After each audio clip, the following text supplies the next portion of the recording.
Yesterday, December 7th, 1941,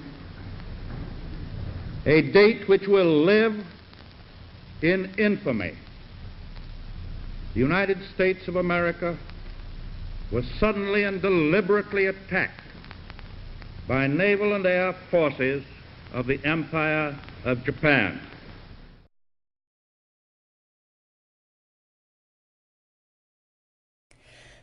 But to say it came as a complete shock would not be the whole story.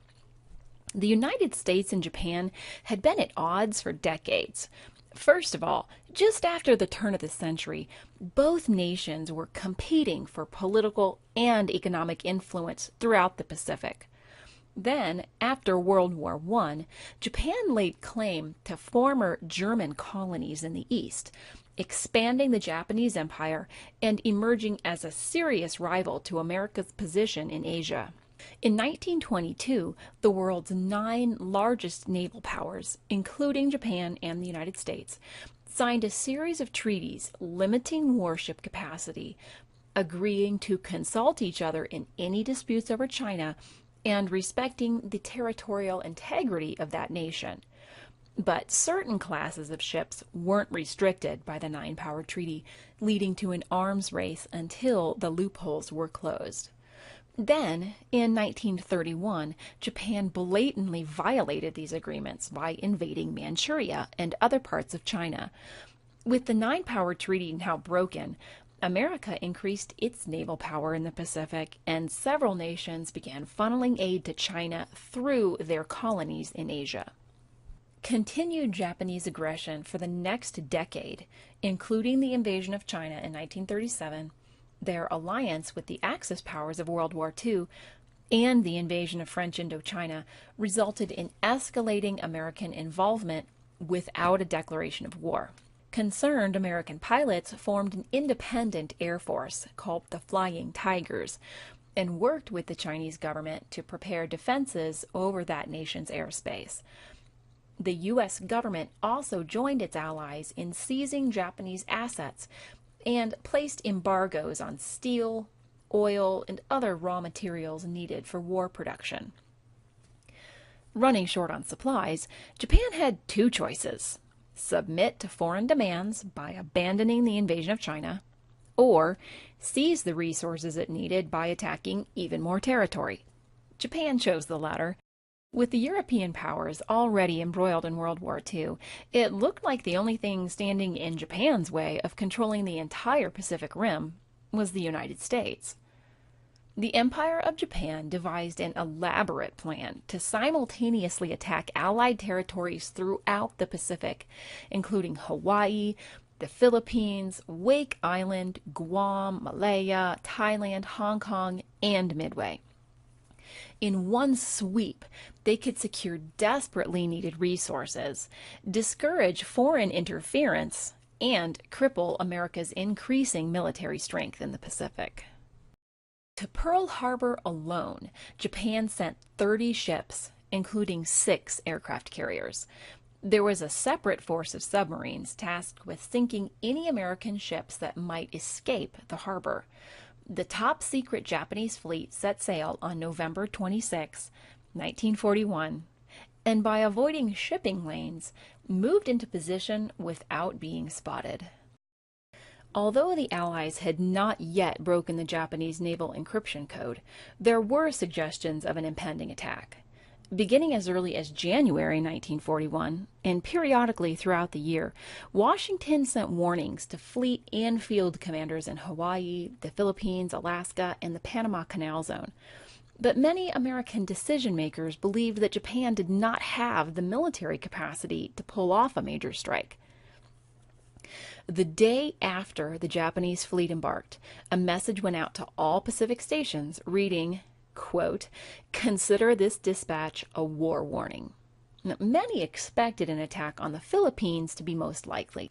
However, minimal steps were taken in Hawaii.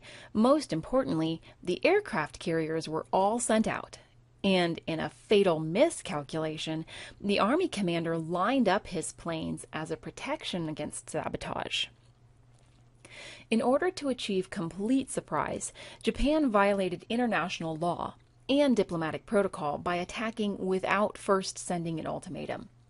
Still, in the wee hours of December 7th, 1941, there were at least 3 clues of imminent danger. First, an American patrol spotted a submarine periscope as it followed a cargo ship through the anti-submarine nets into Pearl Harbor. A nearby destroyer, the USS Ward, fired at the mini-sub and sank it.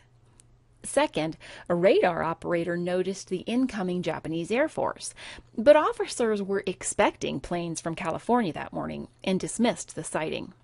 Third, Washington forwarded credible intelligence of an attack, but it didn't reach the commander at Pearl Harbor until hours later.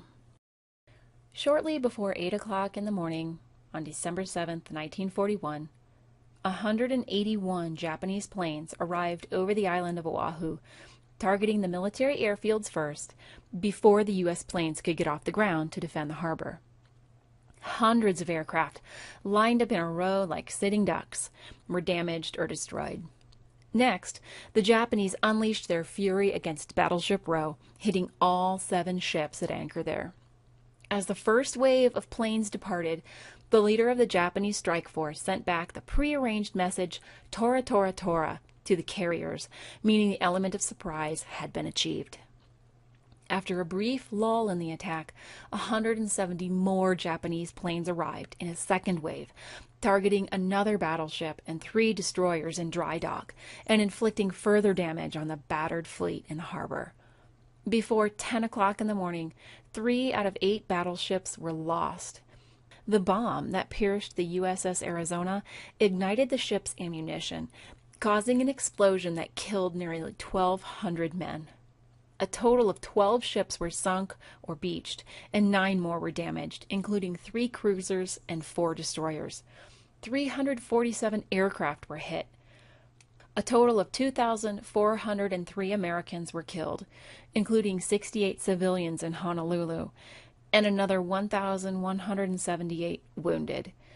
It took several months for the U.S. to bounce back from the losses at Pearl Harbor and other locations, opening a window of opportunity for the Japanese military to advance throughout the Pacific in early 1942. Believe it or not, things could have been much worse. The shoreside facilities were still operational. The aircraft carriers were all away from the harbor. Most of the destroyers and submarines were not targeted, and all but 3 of the ships that were struck that day were raised or repaired and back in service by 1943.